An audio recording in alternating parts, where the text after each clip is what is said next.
Hey, good evening, everybody. Another edition of ATL Prime Sports, our second edition of 2021. Todd Corder here along with you on the other side of the ATL.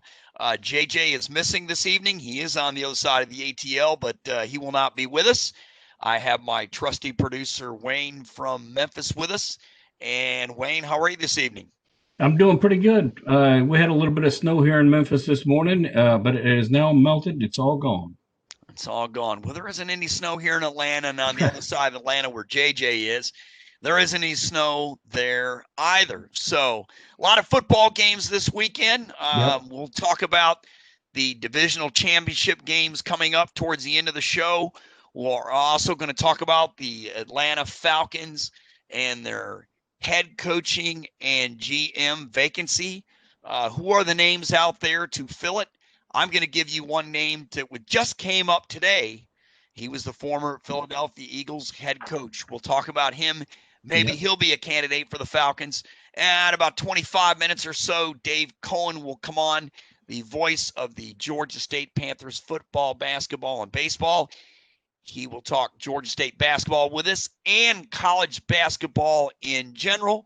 We'll give our pick for the national championship game between Ohio State and Alabama, and we'll also pick our divisional round games. So, Wayne, let's get right into it. All right. Just want to let everybody know before we do that, actually, you can get a hold of me at Corder, Corder, Todd. On Twitter, you can get a hold of Wayne at WY Junior on Twitter. You can get a hold of JJ at JJ Get You One on Yep. Twitter, and you can get a hold of all of us at ATL Prime Sports. We do have a show coming up this Friday. It'll be live at 1 p.m. Eastern Standard Time, 1 to 2 o'clock. It'll be on Blog Talk Radio. You can go to www.blogtalkradio.com or 1-347-205-9631. Call us.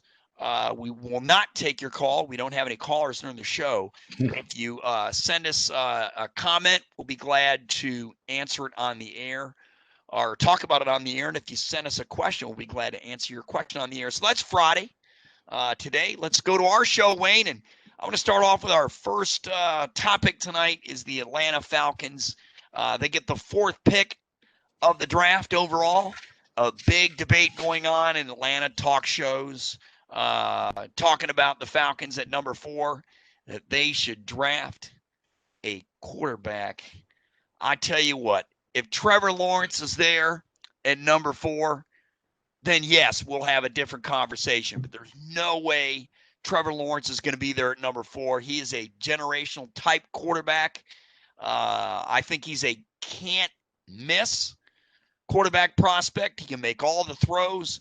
He can come out of the pocket. He doesn't turn the ball over very often, even though he had issues against Ohio State, but that's because the Ohio State defensive line dominated the Clemson offensive line in that contest, particularly in the second half.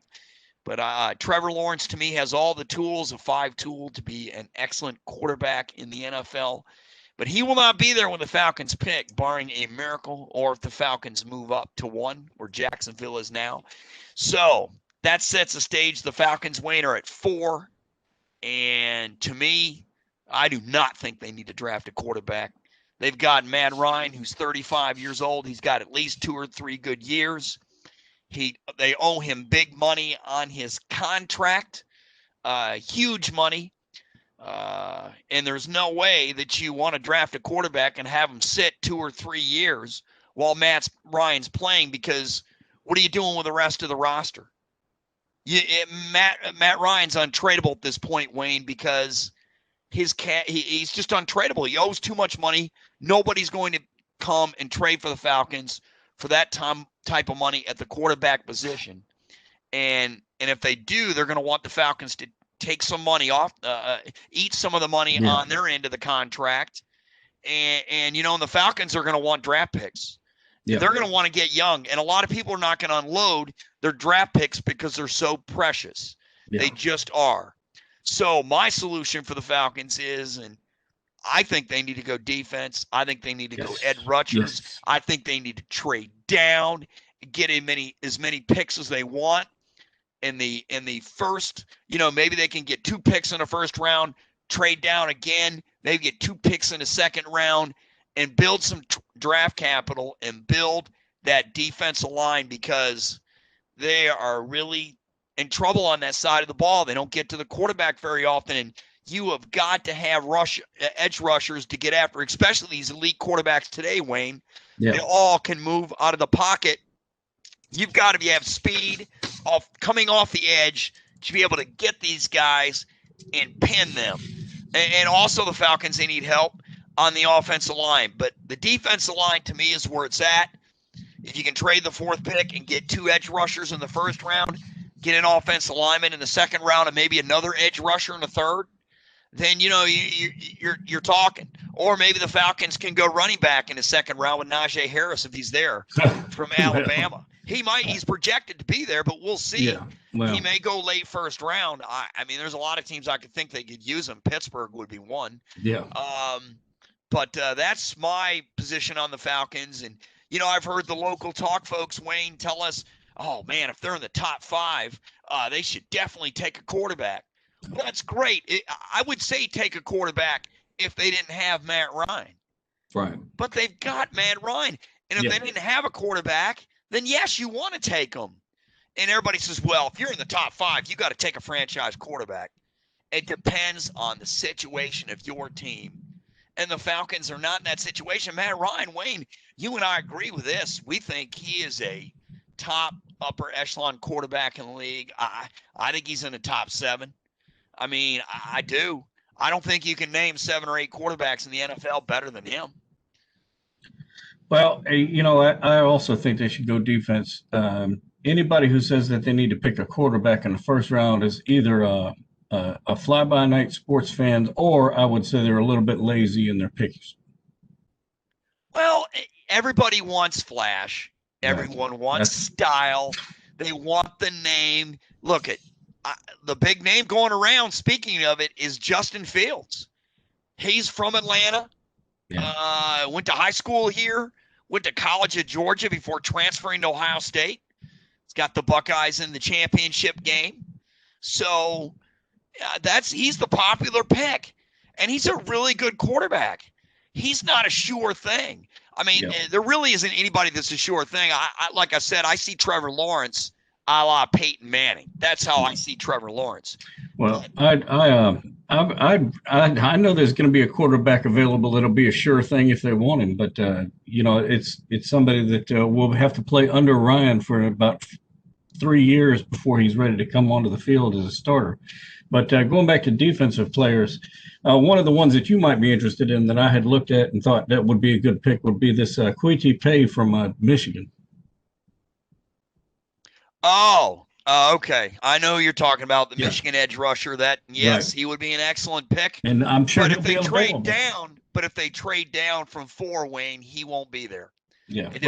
Now, if he's there at 4, if Payne is there at 4, yes, take him. Yes, he is one of the top edge rushers in the draft.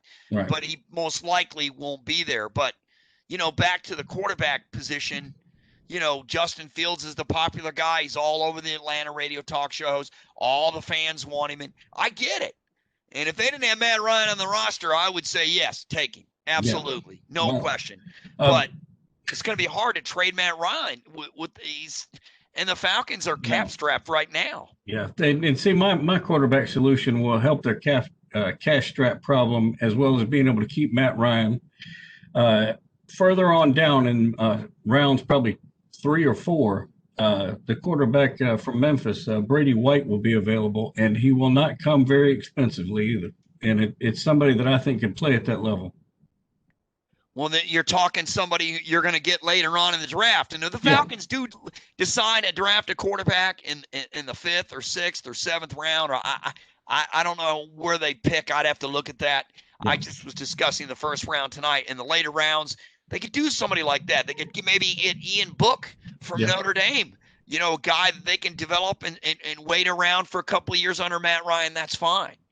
But to take draft a quarterback at 4, No, tells me right now, I don't know if it tells the players you're not ready to win right now, but it makes absolutely zero sense under this circumstance to take a quarterback at 4. Now, Arthur Blank, who owns the Falcons, said, "Hey, I'll let the new GM and coach decide on that. If they want to go quarterback and they want to trade Matt Ryan, well then all bets are on." But I can't see it. There's 2 other defensive players that I think they should choose before quarterback in the first round if they're going to pick somebody in the first round.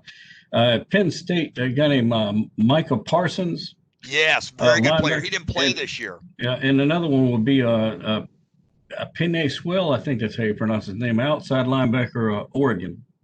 Well, Parsons' kid did not play this year for Penn State. He sat out due to COVID. Yeah. So he didn't play at all this year, but he's an excellent football player. If you follow Big Ten football or Penn State in particular, it's an excellent ball player. But, if the Falcons trade down, where are they going to get? That's the key. And it's not easy. I can sit up here and tell you, well, they should trade down. Well, it takes 2 to tangle. It's going to be hard. It's not going to be easy. Falcons are not going to be trading their pick this year. It's something that they've historically done probably the last 5 years, and it's because of who the GM was. But I don't think they're going to do it this year. I think they're going to stick with what they got and just try to make wise choices when their turn comes around. Well, they'll get an elite football player at 4 if they do it right. Yeah. But to me, I would trade down, but it takes 2 to trade. It takes 2 to make a trade, so we'll find out. But it's so interesting to listen to. I mean, Matt Ryan is just one hell of a quarterback. He's had a hell of a career. I mean, the way he played down the stretch, he was tremendous. Yeah, he was tremendous. He was tremendous against Tampa Bay in each loss. He played well against Kansas City. That was a defensive snobber knocker. I mean, he's just a really good football player, and I think he's still got a good couple of years left, and we'll see. I mean, Tom Brady is 43, and look at him, but not everybody's. That's a special circumstance. All right, let's go on. The Falcons GM, one of their finalists is Saints vice president there and assistant GM of the New Orleans Saints, Terry Fontenot. Now is he the assistant GM or is he the assistant to the GM? He's a vice president and assistant GM. That's correct. And Terry Fontenot is in his 16th season in New Orleans, and this is a guy is a finalist for the Falcons GM position. We will see, which direction they go. But if they do get Fontenot from the Saints, here's the deal, Wayne. Any team that loses a minority head coach or executive and who goes on to and gets a head coach or GM job will receive 2 compensatory picks. They would be 3rd-round picks in consecutive seasons. Due to the rules now, where if your incentive is to hire a minority candidate. So they would receive those compensatory picks in the 3rd round in consecutive seasons. So it's good news. You get an executive who's had a super record for 16 seasons from your division rival. The bad news is you got to give up these picks in the 3rd round to your division rival. So I think Terry would be an excellent pick. And if I'm the Falcons, I really wouldn't worry about them comp picks at all. Yeah. I would just go ahead and go with it. If he's your guy, you got to take him regardless. Yeah. Well, I hate to, jump back into the whole thing with the 1st-round draft pick of Atlanta, but if they're going to fall on the sword, I guess, and pick a quarterback, I'll bet you Zach Wilson will be available. At 4? Yeah. I don't think anybody's going to pick him before 4. No, I don't think anybody's neither, and I wouldn't do it. Yeah. Well, I like him, but not at 4. And why would the Falcons do it? It's just it would be insane. Let's go back to the GM spot here. Former Texas GM, he's one of the top available candidates, Rick Smith. He's interviewed with Atlanta, Detroit, and Jacksonville. Denver is also interested. Rick Smith will be another choice. Yeah. For Houston. Who was that guy that keeps interviewing with Jacksonville or keeps wanting to interview with him? That the guy was coach for Ohio State for a while. Oh, you're talking head coach. You're talking. Yeah, but I'm just saying. Talking Urban Meyer. Yeah, if they hire Urban Meyer, it sounds to me like Urban Meyer's already got all of his people lined up. He wouldn't have a GM lined up. He's got his coaches and assistant coaches. Yes, if Urban Meyer were to take the Jacksonville job, he's already. The rumor is that he's already prepped for it. That he's taken coaches that he would come along with him at the pro level, and the college level. But at this point, who knows? Who knows? Who absolutely knows? Yeah. Well, I like the Fontenot pick for the GM because I think he's done. I mean, if you look at how he's done in New Orleans, I mean, how can you go against that? Either that or Rick Smith. I think that's another excellent choice. But you got all these other teams looking for a GM. I mean, there's competition out there. Yeah. These guys are going to be able to have their pick and eat it too, so to speak. They're going to. I mean, there's more candidate. There's a lot of candidates. I mean, there's only so many candidates, and there's a lot of teams. Yeah. We'll see how they go.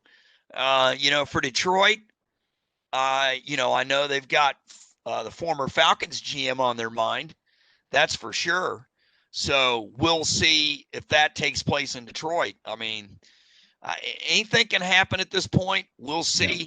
But that's where we're at with the GM positions for the Atlanta Falcons. And I tell you what, I like him. I like Terry a lot. And if they hire Fontenot, it's a good one. And I wouldn't worry about the 2 comp picks in consecutive years in the 3rd round. Once again, you got to go with your own guy. Let's go to the head coaching position, Wayne, for the Atlanta Falcons. And to me, this they've interviewed several coaches. Let's talk about the search. But before we get into, we know they've interviewed Robert Saleh, the 49ers defensive coordinator. They've interviewed Raheem Morris, the intern coach here. They've hired Eric Bieniemy. They're talking to Joe Brady. Arthur Smith is a candidate. Todd Bowles is a candidate. Yeah.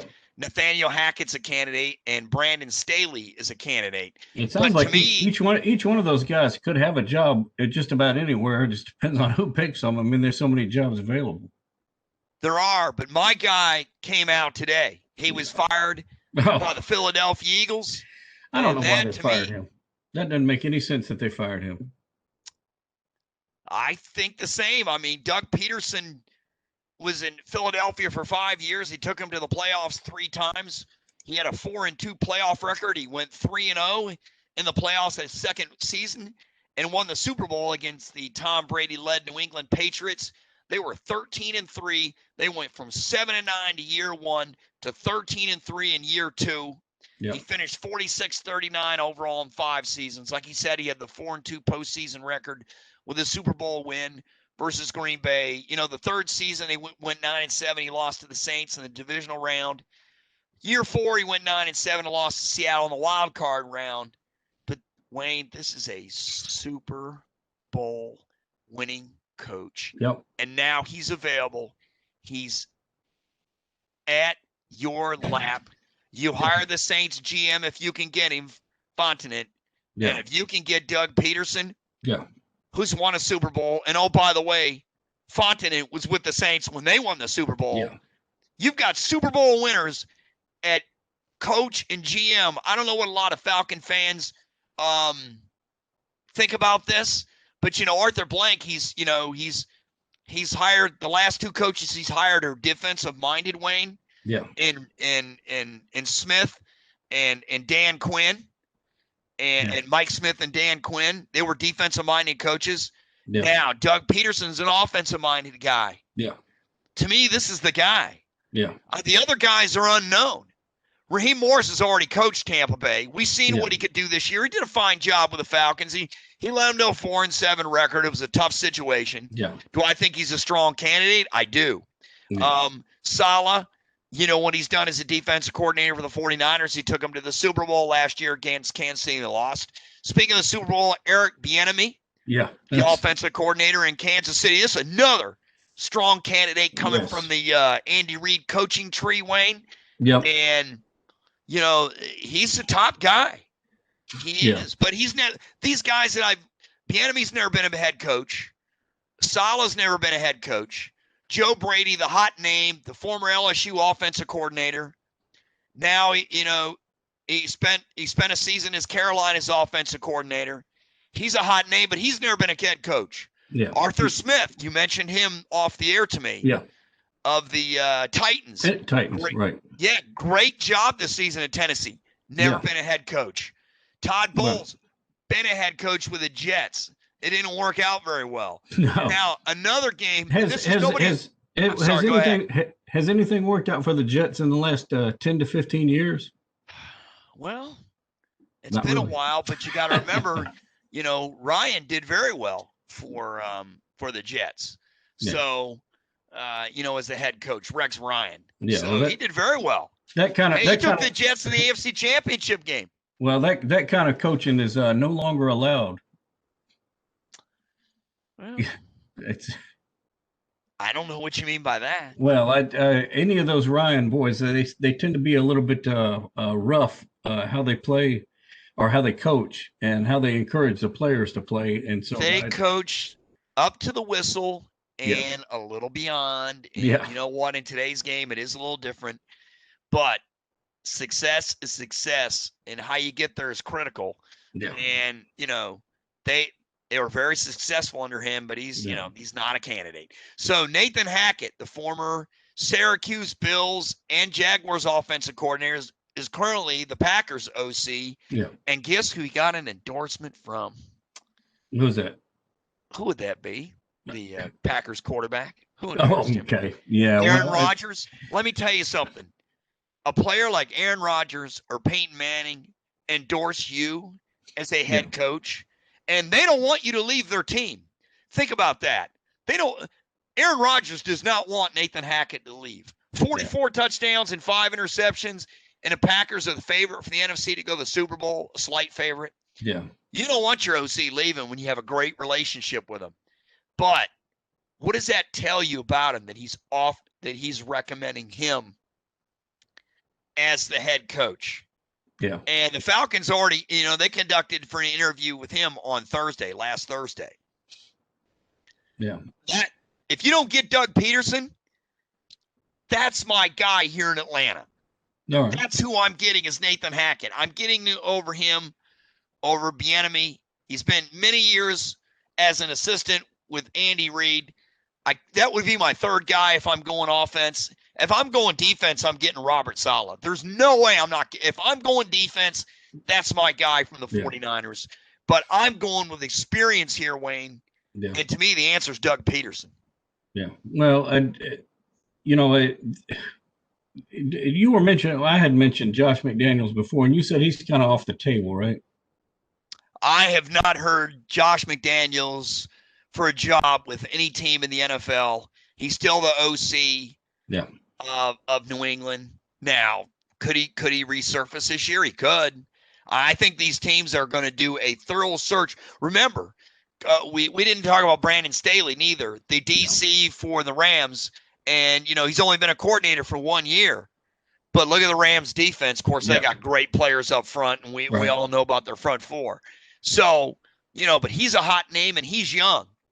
So, you know, these young hot guys, people are willing to get up and swing the bat and take a chance. But to me, experience counts. Doug Peterson's been there and done that, won a Super Bowl. He's 52 years old. I think he would hook up really, really well with Matt Ryan. That's my guy. Now, there's going to be other teams that are going to be all over this guy. So, who's your guy? Well, you know, I had thought Eric Bieniemy, just because he's offensively minded guy. He's with a successful team now. I think he's a really key part of that team. And then the other one besides Josh McDaniels is Arthur Smith with the Titans. And he's, again, another offensive minded guy. But he is the son of FedEx founder Fred Smith, and he's from Memphis, and so that's kind of why I lean that way. Oh, I did not know that. And Dave's Yeah. calling in right now. How about that? Fantastic. Yeah. Hey, yes, he is. We mentioned he would be calling in 25 minutes, and here he is. All 25 minutes later on the dot, the voice of the Georgia State Panthers in men's football, basketball, and baseball, Dave Cohen. Dave, welcome to ATL Prime Sports. I'm glad you're here. No JJ this evening. He's on the other side of the ATL, but he's not in. So you've got myself and Wayne, our producer. How you doing, Dave? I'm good. Always good to be with Todd and Wayne. How you guys doing? Pretty good. We're doing really well. We just finished talking about the Atlanta Falcons head coaching candidates, and one popped up today named Doug Peterson, the fired Eagles coach, and that's my guy. We'll see if it works out. I'm always a person that looks for experience, but let's switch over. Let's do some college basketball, and let's talk about Georgia State. Wayne, they were supposed to play Troy, and it didn't happen. Both games were postponed. That seems to be part of the story this year in college basketball. So Georgia State still 7-2 overall, 1-1 in the East, Eastern Division, tied for second place. And they've got games coming up against Coastal Carolina. And let's talk about the four players in double figures there. Dave, for this team, Corey Allen, Justin Roberts, Kane Williams, and Eliel Saseme. Eliel Saseme. Thank you. I had that from last week. I broke it down here on the paper. I was getting ready to say it. Thank you so much for doing that. But yes, I saw that coming. Yeah, I know.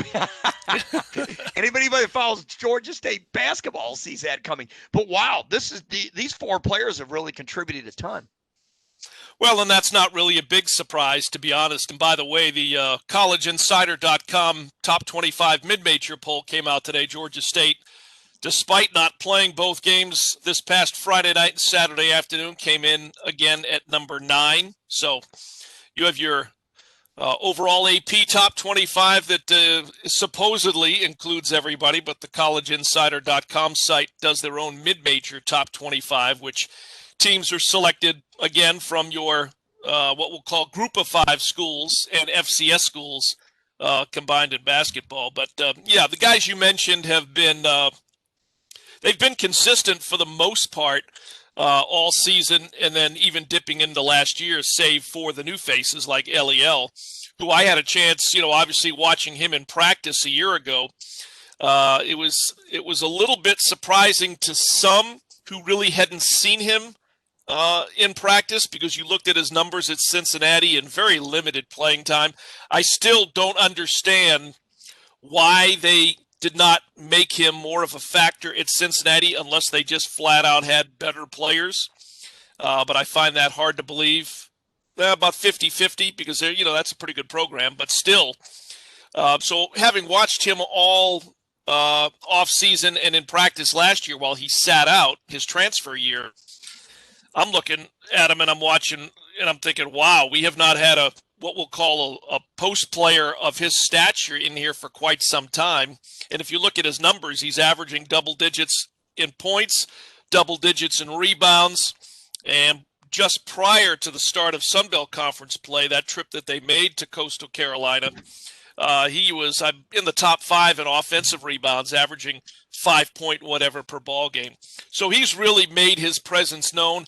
And again, those of us that saw him in practice and saw what he could do kind of figured, hey, this is somebody that's going to come in and be an impact player. And that's something that I have been asking coaches for years when we talk about interviews that we do on signing day, or interviews that we do, in preseason practice when there's a new player or they announce that they brought in a transfer.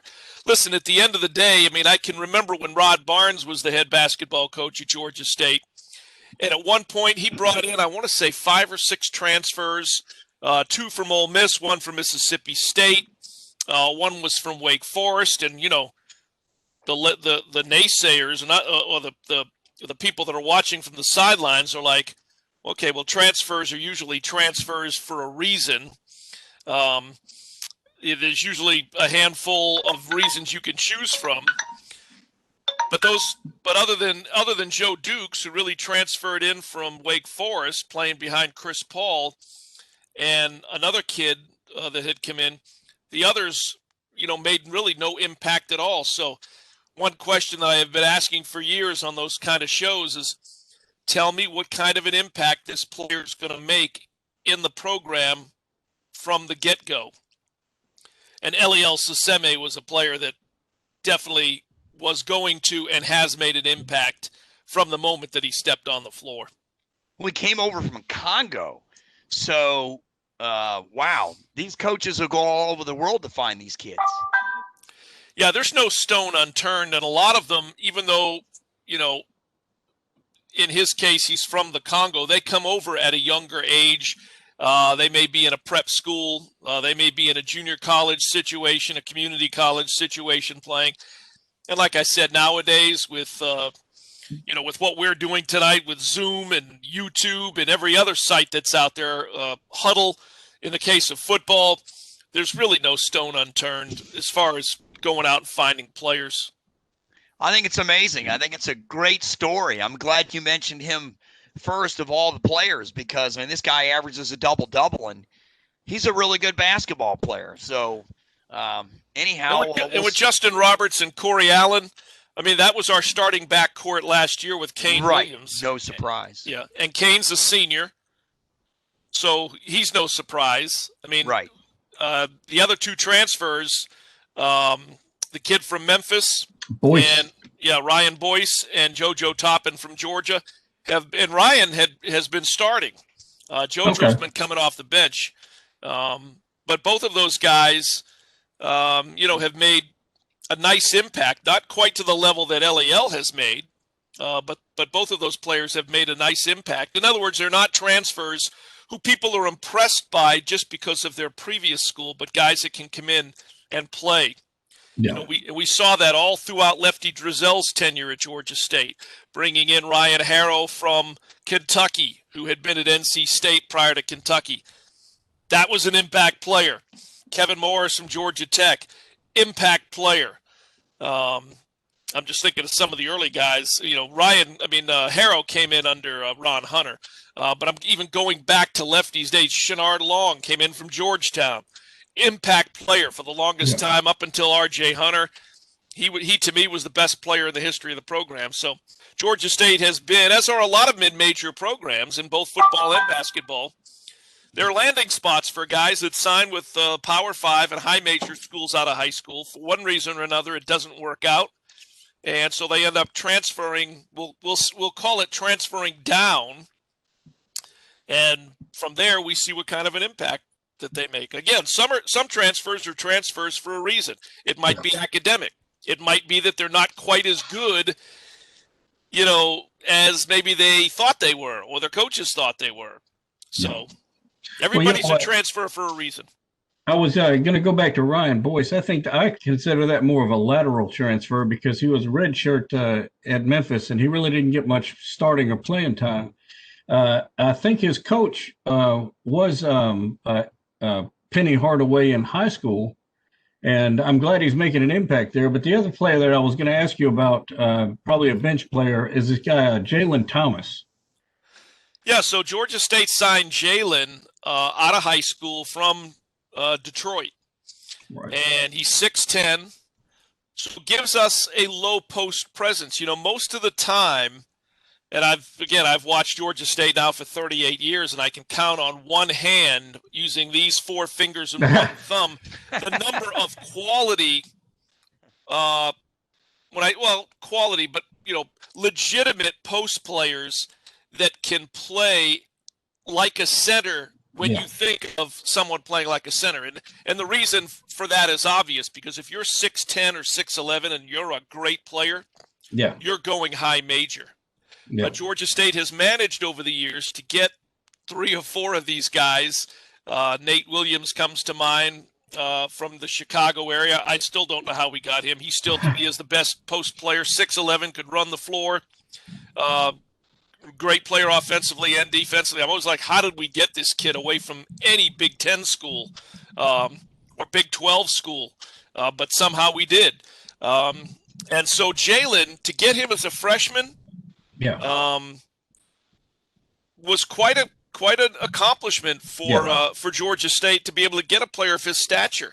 And he has been, someone who's averaged, I think last year he averaged maybe 5-6 points, 4 or 5 rebounds a game as a freshman in the role that he was asked to play. That role will change a little bit this year because now he's many nights playing alongside Eliel Saseme, who's more of a physical banger post player presence. Jalen isn't quite and doesn't play quite the same way that Eliel does. So hopefully as their chemistry continues to build, they're going to play with and alongside each other very effectively. Yeah, well, one of the things about somebody like a big post player that really knows the game is they can also be there for the offensive rebound, which I think a lot of coaches discount or don't even look at. And to me, that's almost as important as a defensive rebound. Oh, no question. I mean, a lot of coaches, the first thing they look at, I remember we would get on the bus when Lefty Drizel was coaching at Georgia State. And a lot of times I sat usually in the second row or the third row, so I'd be right behind Coach. And I could listen in on his conversation with the assistants about the game that we just played. And I tell my 16-year-old the same thing, who's a 6'3", not a legit post player, but he plays JV basketball in high school. I said, you want to know what the first stat that Coach Drizel looked at when he was looking at a stat sheet? Who took and how many charges were taken? Yeah. And offensive rebounds. In other words, hustle plays. Yeah. It's not fun to take a charge. No. And it's sometimes not fun to go in and battle and get an offensive rebound. But that's what wins games. Yeah. You're exactly right. Those offensive rebounds save a lot of time, too. I mean, a defensive rebound is fine to take it back down the court, especially if you can get a good fast break.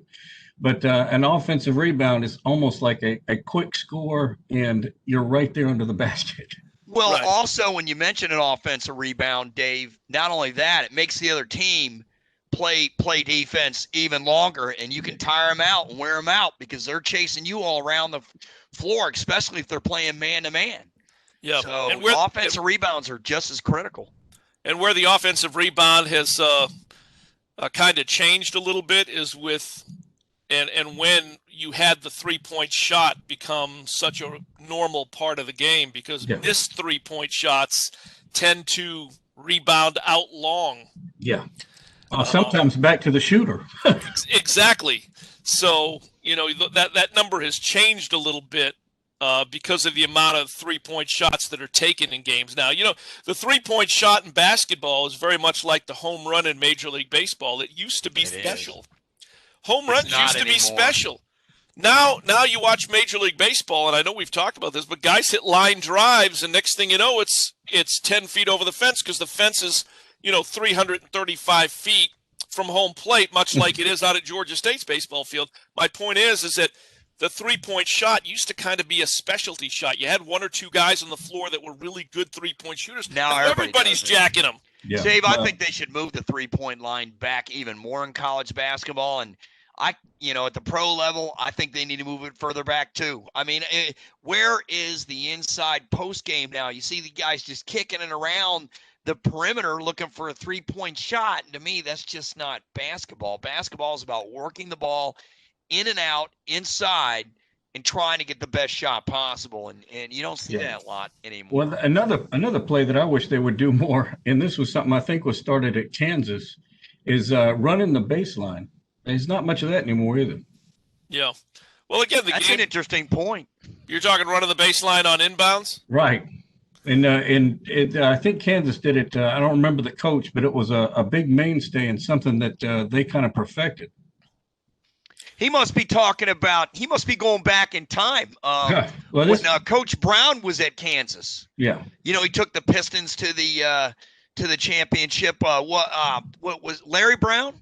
Yeah. Yeah. Yeah. So he's got to be going back in time. Kansas did that under Larry Brown to perfection. Yeah. That's who he's got to be talking about. Yeah. When they had Danny Manning and all that back in the day. Wow. Yeah. Well, Wayne, you just went back in time for us in college basketball. Let's keep it current. One last question, Dave. We got about 3 or 4 minutes. the whole NCAA tournament is going to be in Indianapolis this year. And Wayne and I have talked about it off the air along with JJ. And our thoughts are, I think this is an excellent idea. I think they picked a great place for it. A lot of folks here locally are saying it should be in Atlanta. And I get the spin and I get the narrative and I get the preference. But, Indianapolis, the way they've got it mapped out, I think it'll work. And I think it's probably a really good thing with the pandemic. Your thoughts on that? Well, I think it's a good idea. And you're right. I mean, I can understand, having lost the Final Four from a year ago, why Atlantans would say, well, hey, we should be the first city to get it. The NCAA is based in Indianapolis. So I'm sure that, maybe that figured into it a little bit, wanting to keep it close to home with regards to the NCAA offices. We all know what basketball is in the state of Indiana. They've got the facilities. Of course, Atlanta has the facilities as well. And who knows, maybe this is something new that going forward we may see beyond this year, that one city will be awarded the entire event, and there would be no more regionals around the country. Cuts down on every team's travel, saves a lot of money. Of course, it's going to cost cities a lot of money because they rely on that revenue. But you can pick any city around the country, any major metropolitan area around the country that could host this, with between the professional sports arenas that they have and the arenas that the various colleges have. I think Dave, it's a really one city that came to my mind, cut you off for a second, would be Philadelphia. How many college basketball places do they have in Philadelphia? Exactly. So, but you can do the same thing here. You could. Atlanta's a great pick. I just know why they chose Indianapolis. We all know why. Yeah, and of course it'll be different when Georgia State has completed building its new arena-convocation center. That gives Atlanta another 8,000 seat arena to throw in the mix. And I do think if they stick with this for the next, 2 to 3 years, depending upon what happens going forward, I would think Atlanta would be in the mix to host an event, to host the NCAA tournament. But look, they're going to do whatever they have to do to pull this event off. Because if you talk to folks around the country, and I have not, other than the Georgia State people, but I've read interviews, especially last year when the NCAA tournament was canceled, from a financial standpoint, much like we saw with baseball and the NBA, they're going to do what they have to do in order to pull this event off, in order to keep that television money flowing. Because if they don't, there's going to be a lot of schools hurting financially, more so at the mid-major group of 5 level than the Power 5. Some of the Power 5s can survive, but I don't know how long they can survive. They bring in big money, but they also spend big money. So this event has to happen from a financial standpoint for the for college basketball and its healthiness. I agree. And Dave, maybe for your sake, maybe you'll get to call a game in Indianapolis. Maybe Georgia State can somehow win the Sun Belt and you go to Indianapolis this year. Wouldn't that be awesome? Well, let me give you one good story. So, Georgia State has played in the state of Indiana over the many years that I've, been with them. We've been in Evansville. We have been in Muncie. We have been in Indianapolis. But a number of years ago, we played Butler at Hinkle Fieldhouse. Right. Which is where the Hoosiers. That's where the championship game was played in the movie Hoosiers. Well, yep. When we landed, and I forget where we flew into, but our head coach at the time, Bob Reinhardt, was from a little town in Indiana named Dale, Indiana. And so when we landed, we got on the bus, and on our way to Indianapolis, we stopped in his hometown, which is at the time was literally a one street light downtown area. And we also stopped in Santa Claus, Indiana, which is a real town. I've heard of that. Yep. And then we went on to Indianapolis, and I remember the night that we went to practice that night, because we played them the next day. Bob was at that championship game at Hinkle Fieldhouse and showed us, not the exact seat, but the area of the arena that he sat in all those many years ago as a kid watching that ball game, which at the time, just like the movie, not only was that, big in the area, but that was the biggest thing in the state of Indiana each and every year. And he was lucky enough to be there for that game and witness it live in person. And I remember him telling the team about it. Wow. A lot of great stories in college basketball. Dave, thanks so much for joining us this evening. Tell the folks how they can listen to the game against Coastal Carolina coming up. Well, the Sun Belt has done like what everybody has pretty much done. No more midweek games. We play Friday night and Saturday afternoon. Right. So for this season, I've moved over to ESPN Plus. So it will be, and I got a former player, Lamont McIntosh, who played for Lefty Driesell and was a freshman on the 29-5 NCAA team in 2001. He does color with me. So we're on ESPN Plus Friday night and Saturday afternoon. That audio is also streamed to the Georgia State Athletics mobile app on your iPhone and your iPad. And select games are also aired on 88.5 FM WRAS. So. Well, Dave, thanks a lot. As always, go enjoy the NCAA championship game between Ohio State and Alabama. I know you're a college football fan since you do the games for Georgia State. And we'll have a national champion this year, something everybody questioned whether it was going to happen or not, and it has. And congratulations to all those who made it happen. Well, hopefully we'll be on our way to a 12-team playoff like I've been talking to you guys about. Right, and we can make this thing interesting because we really didn't need to play the whole season to come down to Alabama, Ohio State, Clemson, and Notre Dame. And Notre Dame, as we talked about, didn't belong. Some say Ohio State played 6 games. They don't necessarily belong or deserve to be in it. We know they're good. But if the point is, if they want the best teams rather than to play through it, then why even play a regular season right now?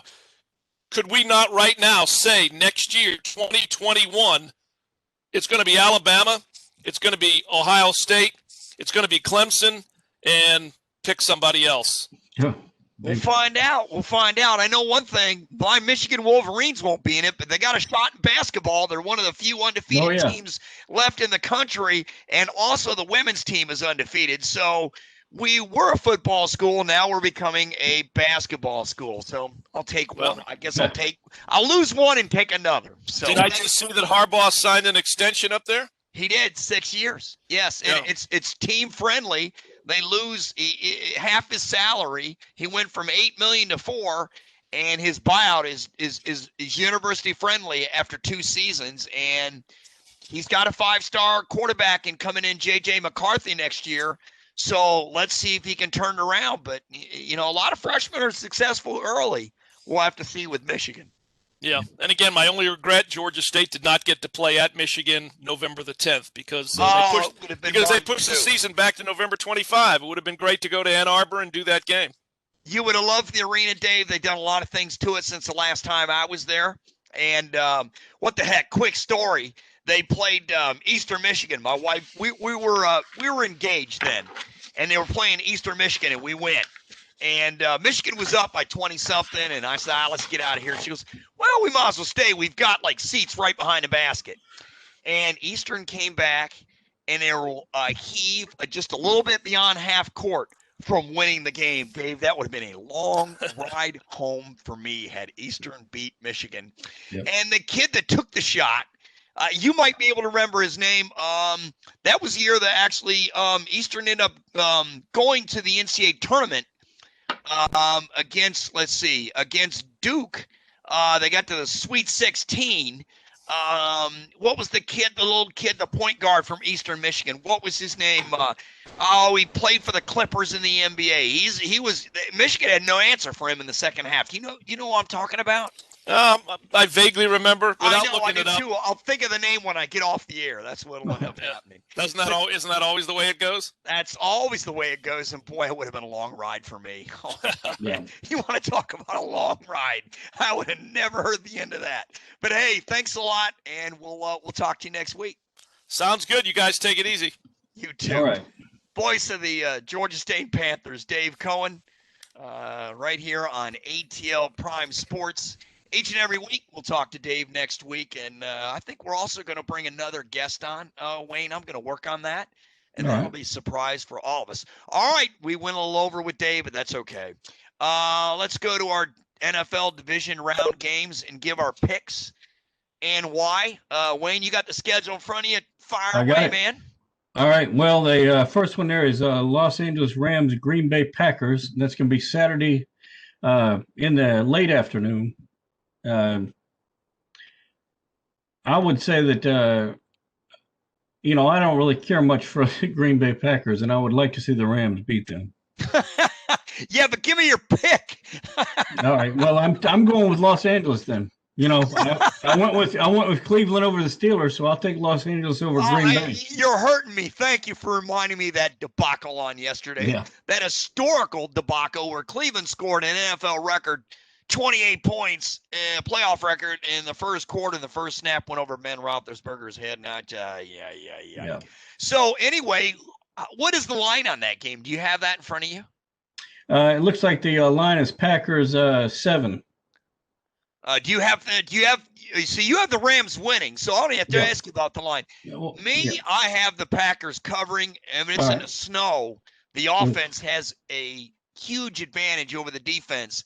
If it snows, I think the Rams are in trouble. But if it doesn't snow, I think Green Bay will barely cover. But that front four for the Los Angeles Rams is fantastic. And we'll see if their star defensive player comes back next week. What a player he is. And we'll see. What is his name? Now, geez, this is killing me. All right. You know who the Rams star defensive guy is? Oh, man. This is killing me. Oh man, he got hurt with the ribs. Yeah, I can't remember. It's killing me here. I can't remember his name. This is embarrassing because every once in a while we get on the air and we forget about these names, Wayne. Yeah. And it is killing me. Let me see who it is. Hang on. Yes, Donald. Geez, I'm so sorry. Yes. The Rams, they were awesome against Seattle, but what a player he is. My goodness. So anyhow, I've got the Packers. Aaron Rodgers playing really well. Let's go to the next one. I'm sorry about that. The next one is going to be the nighttime game on Saturday, and that's Baltimore at Buffalo. What's the line on that? Bills 2.5. Oh, wow. That's a tough game to pick. Who do you got? I've got Buffalo to cover. You've got Buffalo to cover 2.5. Night, nasty in the snow, but Baltimore plays outdoors in the stuff. Yep. Wow. Jackson played so great he really for the did. Ravens on Saturday. Fantastic. He ran for 136 plus. If he can play like that against Buffalo, man, but then again, the Bills, who they've got, Josh Allen at quarterback. Yeah. Whose defense is going to step up in that game? I really wasn't that Buffalo did not play their best game and still beat Indianapolis. I thought the Colts should have won that game. Man, it's at home. I'll say the Bills, they cover barely, but it wouldn't shock me at all if Baltimore won that game. What's the third game? I'm sorry. The next is going to be Sunday. Early game is Cleveland at Kansas City, and they've got the Chiefs 9.5. And what do you think about that, Wayne? Well, I'm sticking with Cleveland on that one. I expect Cleveland to surprise Kansas City the same way they surprised Pittsburgh. So you've got Cleveland to upset Kansas City. Yes. Well, I'll tell you what, if they get Nick Chubb going. Yeah, I tell you, he was going all right. He was, and his battery mate, I'll tell you what, Kansas City could be in it for a long night, but no. Give me Patrick Mahomes. All right. The Kansas City's defense is better than it was a year ago. And, despite Cleveland getting on top 28-0, they had to fight for it against Pittsburgh to win it. Kansas City's a better team than the Chiefs. 9.5 is a lot of points. Yeah. But it's in Kansas City. Golly, I say they cover. I'm a cover sucker. I really am. You're not, and we're the opposite. So I'll take the Chiefs and Patrick Mahomes, and I think they spread out Cleveland and give them fits. Hopefully their best cornerback will be back from COVID. All right, who's next? Well, the last game, Sunday night, and I don't want to say this is too late for some old guys, but we got Tampa Bay at New Orleans. And, if Tom Brady and I forget the New Orleans Saints. Drew Brees. Hey, we all forget names. If those guys can get a nap before the game, I think it'll be an exciting game. But I've got New Orleans. How many points is that? 3.5. And I've got New Orleans to cover that. No way do the Saints beat Tom Brady and the Buccaneers 3 times. I'm taking Tampa Bay, yes. And I wish the game was in Tampa Bay because there'd be fans in the stands galore. There's not. It's sad that Tennessee got eliminated. They had their first home game in since what? Since the lateral game, the miracle game against when they beat the Buffalo, the Titans did. That was their last home game since then. I wish the Titans would have won because I would love to see another. I just want to see these places have crowds win. Yeah. But the game will be in New Orleans, so the crowd won't be as big. And that's that. Before we sign off, I talked about Doug Peterson. Let's go back to that as my number one candidate for the Falcons. If the Falcons and Arthur Blank want to sell tickets, this is the guy to get. He's going to sell tickets. He is a Super Bowl winning coach. And you want to sell tickets and bring these guys in, these are the guys that you bring in because, Dave talked about selling tickets and the importance of that. Yeah. And it just hit me while we were talking to him. So anyhow, but you know what? Kansas City will have fans in the stands. That'll be really cool when they play Cleveland. Cleveland will have fans in the stands, but they're not going to host a game because they're a wild card team. Yeah. So that's not going to happen. Buffalo's going to have 6,700 in, so that'll be okay. Yeah. New Orleans, what is it, 6,700 or whatever the heck that is? Yeah. I don't remember what the capacity is or what the percentage that they're allowing, but Green Bay is having fans in the stands because they invite the medical workers in, the medical personnel, and then they're doing family and friends, so that fans. But I just think they can put in 10,000 people and spread them out easily and be safe. I don't get it, but I don't get paid to make those decisions, and that's that. All right. Well, Wayne, I had a lot of fun with you this evening. Yeah. Well, you know what? I'm going to go ahead and mention it. We got that championship NCAA game tonight. Alabama, Ohio State, and I don't know if you know what this is. Is that a Buckeye? That is a for real Buckeye from the state of Ohio. It's not. It's not an Indiana Buckeye, and it's not a Tennessee Buckeye. This is the lucky Buckeye tells me Ohio State is going to win that game. Is that Buckeye from Ohio? Yes. Did you get that Buckeye in Ohio? We're at in Ohio. Well, my mom actually got it when they were up there in Cincinnati and brought it back to me. Wayne, I have a ton of family in Cincinnati. I have a cousin of mine that was in my wedding almost 30 years ago from Cincinnati. They're rooting for the Buckeyes. They're loving every word you're saying. And Ohio State win. How many points is Alabama favored by? I don't have it in front of me. Don't worry about it. It didn't matter because I think it's going to be Ohio State by 4 points. Wow. Well, if Justin Fields plays exactly the way he played against Clemson, they definitely have a shot. I'm going the opposite way. I'm picking Alabama. As they say in Alabama, roll tide. Now, I'm not saying who I want to win the game because, honestly, I'm going to enjoy it, but I'm picking Alabama. All right. Could you imagine if the people in the South, the reaction is if Ohio State wins? What's the first word that's going to come out of their mouth, Wayne? What do you think? Geez, I really couldn't tell you. An 8-win champion. That shouldn't be legit. They didn't play as many games as the SEC in Alabama. Same thing as Dabo Sweeney said. And I get their prerogative and their thoughts, and I agree with a lot of it. But if Ohio State thumps Clemson and beats Alabama and goes 8-0 and wins it, there's your first 8-0 champion since Minnesota back in the 40s, I believe. Right. Well, so that Buckeye will make history in your house. Yeah. And the Ohio State Buckeyes could make history down in Florida tonight. There'll be fans in the stands. I can't wait to go watch it. We're out of time, Wayne. That's the end of our show. And thanks for showing me the Buckeye. And want to thank everyone here for all your support here on ATL Prime Sports. Let you know real quick, our next show is Friday, live from 1 to 2 p.m. Eastern Standard Time. You can go to www.blogtalkradio.com, or you can get us at 1-347. I just said the number 1-347. Oh my goodness, I have to look it up. 1-347. Oh my goodness, how embarrassing. Okay, 1-347-205-9631. 1-347-205-9631. You can get myself, Wayne, our producer, he'll be with us producing the show from Memphis. I'm in Atlanta. JJ on the other side of the ATL, my sidekick, he'll be with me. And Mark Mancini will join us from Los Angeles, as always. Till then, good night, everybody. Good night.